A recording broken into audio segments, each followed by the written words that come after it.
महानायकों का राष्ट्र दर्शन, सत्ता प्रमुख और संघ प्रमुख की भारत भक्ति।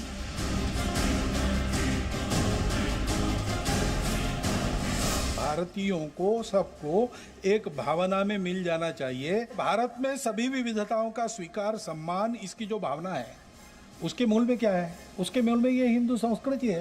राम का जीवन, उनका चरित्र ही गांधी जी के राम राज्य का रास्ता है। हिंदुत्व से राष्ट्रीय चरित्र का निर्माण। जय सिया राम। हिंदू ये किसी पंथ संप्रदाय का नाम नहीं है। भारत भक्ति के तथा मनुष्यता की संस्कृति के विशाल प्रांगण में सबको बसाने वाला, सबको जोड़ने वाला शब्द है। हर युग में, हर कसौटी से खरा उतरा हुआ ये हिंदुत्व एक विपुल विरासत है। ये इतना हिमालय से भी ऊंचा है। विजयादशमी पर राष्ट्र रक्षा का संकल्प।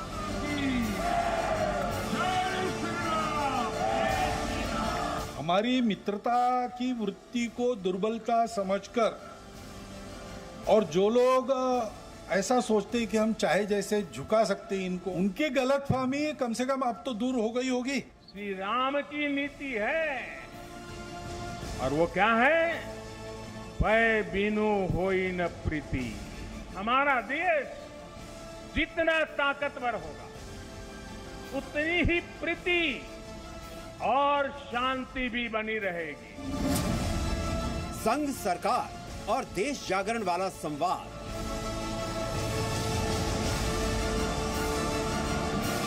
अपने देश में ऐसे लोग हैं जो स्वांग रचते हैं। वो संविधान के विरुद्ध कानून को ताक पर रखकर हिंसा करते हुए नजर आते हैं। भारत तेरे टुकड़े हो ऐसी घोषणा करते हैं। सबका साथ, सबका विकास का मंत्र लेकर के चले थे, लेकिन 5 साल के भीतर भीतर ही देशवासियों ने सबका विश्वास के रंग से पूरे माहौल को रंग दिया। भक्ति और शक्ति से होगी राष्ट्र की तरक्की।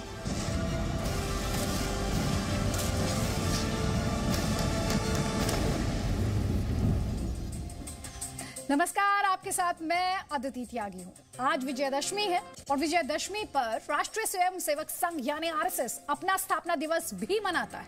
आज नागपुर में संघ प्रमुख मोहन भागवत ने स्थापना दिवस के मौके पर स्वयंसेवकों को संबोधित किया। मोहन भागवत ने अपने संबोधन में चीन से लेकर कोरोना और राम मंदिर से लेकर हिंदुत्व के अहम मुद्दों पर आरएसएस के विचार, आरएसएस की राय देश भर के सामने रखी।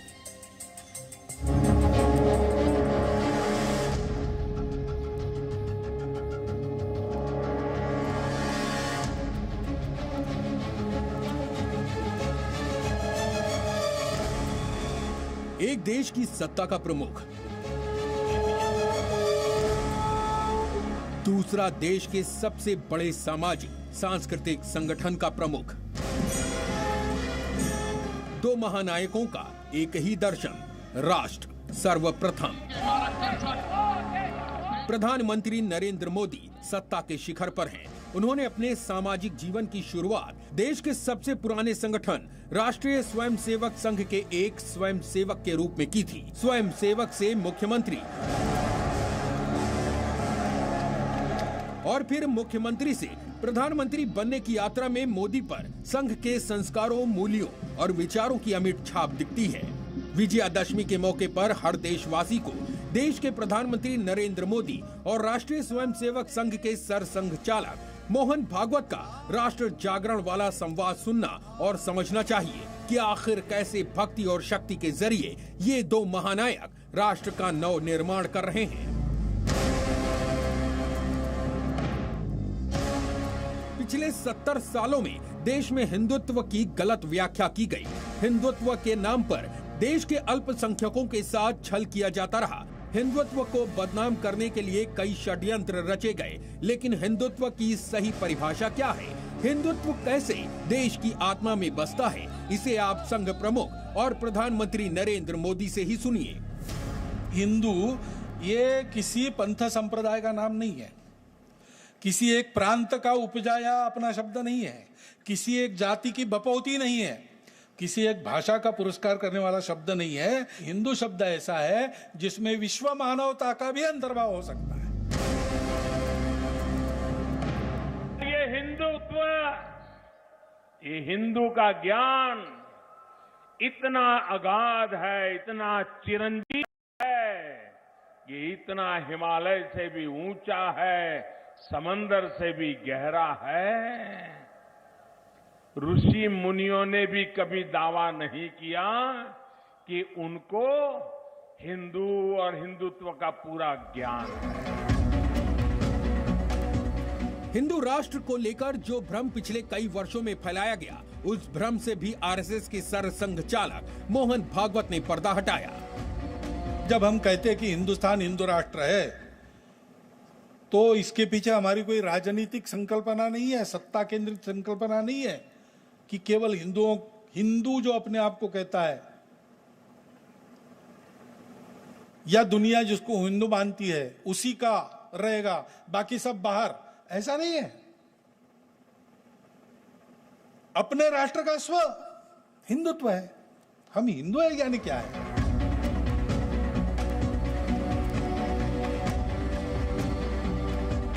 हिंदुत्व के नाम पर देश को वर्षों तक गुमराह किया गया, समाज के अलग अलग वर्गों को डराया गया। ऐसे समाज विरोधी सोच वालों से बचने के लिए देश को मोहन भागवत संदेश जरूर सुनना चाहिए। अपने देश में ऐसे लोग हैं जो स्वांग रचते हैं, जिनकी निष्ठा इन बातों पर बिल्कुल नहीं है। वो संविधान के विरुद्ध कानून को ताक पर रखकर हिंसा करते हुए नजर आते हैं। भारत तेरे टुकड़े हो ऐसी घोषणा करते हैं, नजर आते हैं। लेकिन वो ऐसे प्रसंगों में अपने आप को संविधान, धर्मनिरपेक्षता आदि आदि के बड़े रखवाले बताकर और ये समाज को तोड़ने की कार्रवाई करते रहते हैं, समाज को उल्टी पट्टी पढ़ाते हैं। धर्म के नाम पर, वर्ग के नाम पर समाज और देश को तोड़ने वालों को प्रधानमंत्री नरेंद्र मोदी भी कई बार खुले मंच से चेतावनी दे चुके हैं। सबका साथ, सबका विकास का मंत्र लेकर के चले थे, लेकिन 5 साल के भीतर ही देशवासियों ने सबके विश्वास, सबका विश्वास के रंग से पूरे माहौल को रंग दिया।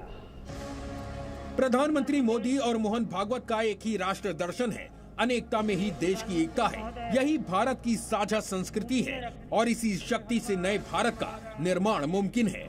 ब्यूरो रिपोर्ट, जी मीडिया। भारत माता की हर हर महान। संघ प्रमुख मोहन भागवत ने चीन से सीमा विवाद पर यह कहा कि भारत की पराक्रम शक्ति के आगे चीन को झुकना पड़ा और अब चीन नर्वस है। साथ ही उन्होंने ये भी कहा कि चीन से भारत को हर हाल में आगे ही रहना होगा। चीन को लेकर जो नीति प्रधानमंत्री नरेंद्र मोदी ने अपनाई है, उसी का परिणाम है कि गलवान और पैंगोंग में भारत की सैन्य शक्ति को विजय मिली। राष्ट्रीय सुरक्षा को लेकर प्रधानमंत्री नरेंद्र मोदी और आरएसएस प्रमुख मोहन भागवत का राष्ट्र दर्शन अब आपको सुनवाते हैं।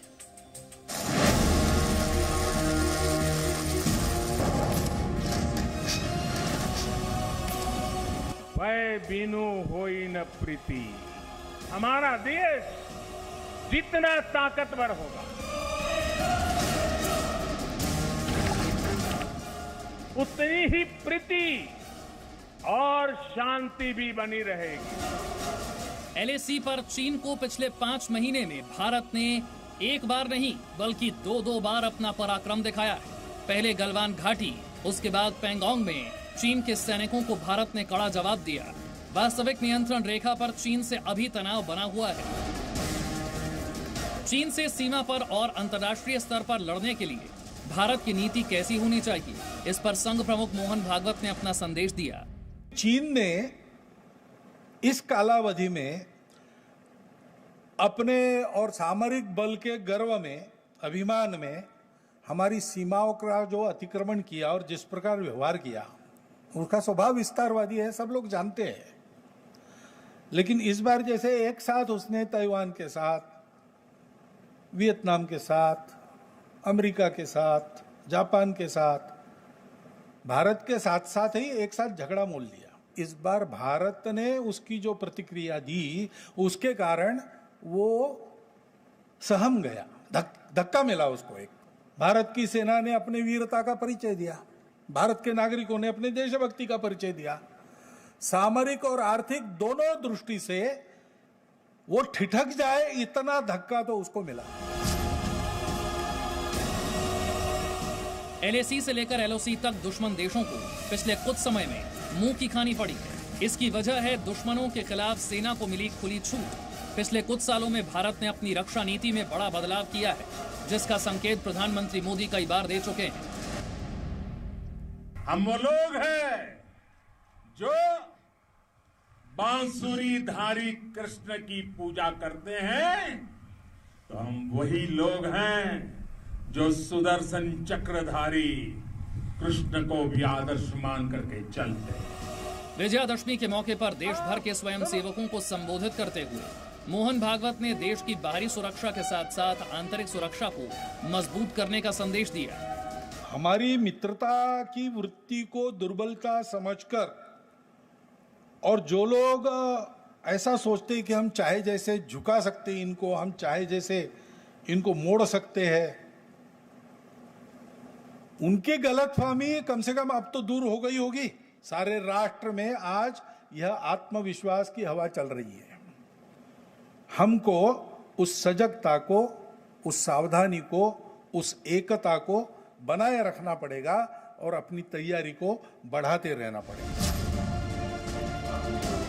देश में सरकार कैसे चलनी चाहिए, सरकार की प्राथमिकता क्या होनी चाहिए, इस पर प्रधानमंत्री मोदी ने पहले ही अपना दर्शन देश के सामने साझा किया था। महात्मा गांधी ने राम राज्य की बात कही है। शासन में, समाज में ऐसी अवस्था होनी चाहिए कि जनता जनार्दन के बीच परस्पर प्रेम का माहौल हो, एक दूसरे के प्रति दुर्भावना का, जेलसी का माहौल नहीं होना चाहिए। आगे उन्होंने कहा चल ही स्वधर्म निरत श्रुति नीति, हर एक को अपने धर्म का पालन, और धर्म का मतलब हमारे यहाँ ड्यूटी है। राम राज्य की स्थापना का मूल तत्व ये है कि समाज में सबका साथ, सबका विकास हो और दुश्मनों में भय का माहौल हो। इन्हीं नीतियों को प्रधानमंत्री मोदी ने अपनी सरकार का मूल तत्व बनाया है। ब्यूरो रिपोर्ट, जी मीडिया। आपको ये भी समझना है कि 1925 में अपनी स्थापना से लेकर अब तक संघ ने कई उतार चढ़ाव और चुनौतियों का सामना किया है, लेकिन अपनी विचारधारा से किसी तरह का समझौता नहीं किया। आज नए भारत के निर्माण में भी संघ के विचार कितने प्रासंगिक हैं, जवाब इस रिपोर्ट में है।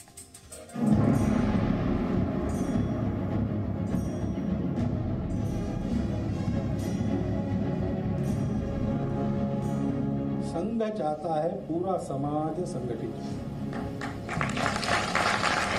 और पूरा समाज है ना, पूरा समाज। आज नए भारत के निर्माण की जिम्मेदारी जिन हाथों में है, उनके निर्माण की नींव में संघ के विचारों का बड़ा योगदान है। यानी नए भारत के निर्माण में भी संघ की विचारधारा का बड़ा स्थान है, और अब ये नजर भी आने लगा।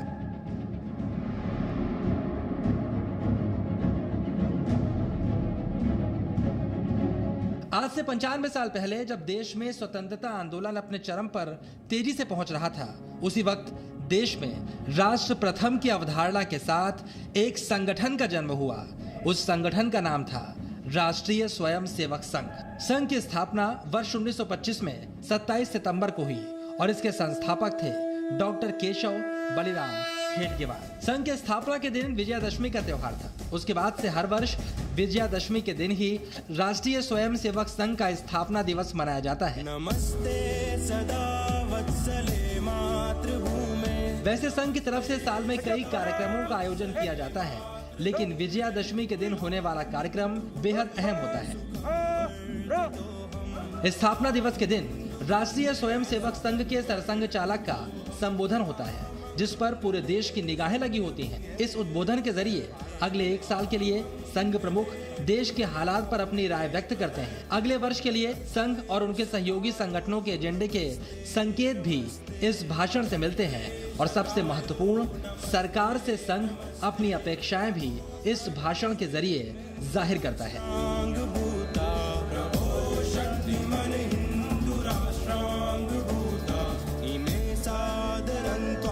संघ के कार्यक्रमों में संघ से बाहर की किसी बड़ी हस्ती को बुलाने की परंपरा भी रही है, क्योंकि संघ का मानना है अपने कार्यक्रमों में बाहरी बड़ी हस्तियों को बुलाने से बड़ा संदेश जाता है।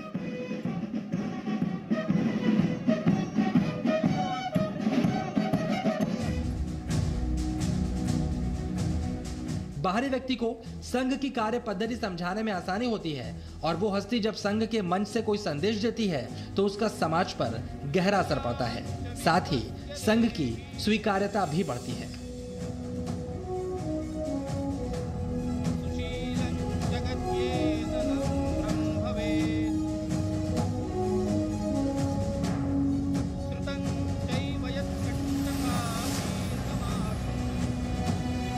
जो कभी राष्ट्रीय स्वयंसेवक संघ के प्रबल विरोधी रहे हों, उनके प्रति भी इस संगठन के मन में सहिष्णुता को इस तरह से समझा जा सकता है कि कभी कांग्रेस के दिग्गज नेता रहे और फिर देश के राष्ट्रपति बने प्रणब मुखर्जी भी संघ के कार्यक्रम में शामिल हुए थे।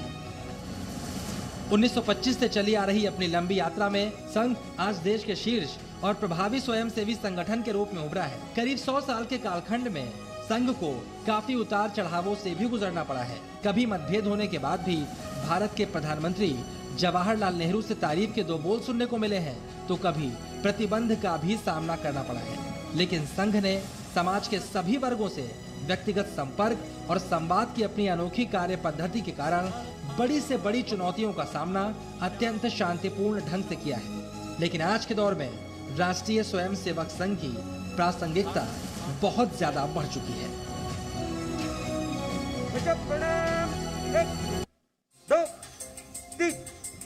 और आप जानते ही हैं, कश्मीर में अलगाववाद की धारा को हमेशा के लिए खत्म किया जा चुका है। करोड़ों हिंदुओं की आस्था के प्रतीक राम मंदिर पर भी फैसला आ चुका है और भव्य राम मंदिर का निर्माण भी अयोध्या में शुरू हो चुका है। सरसंघचालक मोहन भागवत ने आज अपने विजयदशमी के संबोधन में 370 से लेकर राम मंदिर दोनों का जिक्र किया।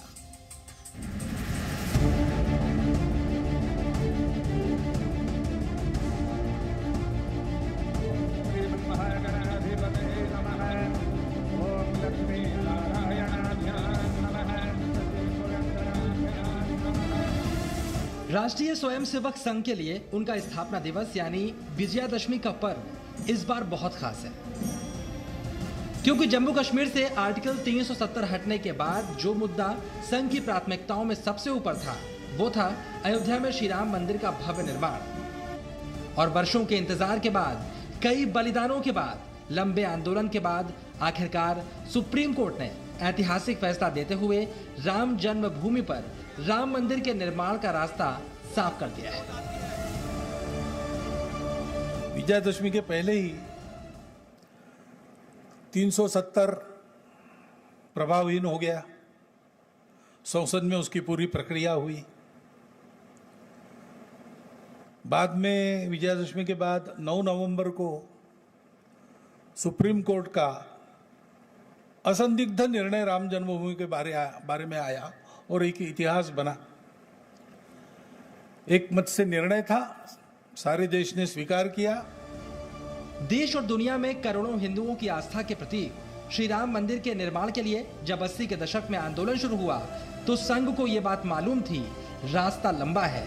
लेकिन संघ की नजर में ये लड़ाई देश के स्व की लड़ाई थी। हमारा भारत एक स्वतंत्र देश है और भारत की स्वतंत्रता का स्व कौन सा है?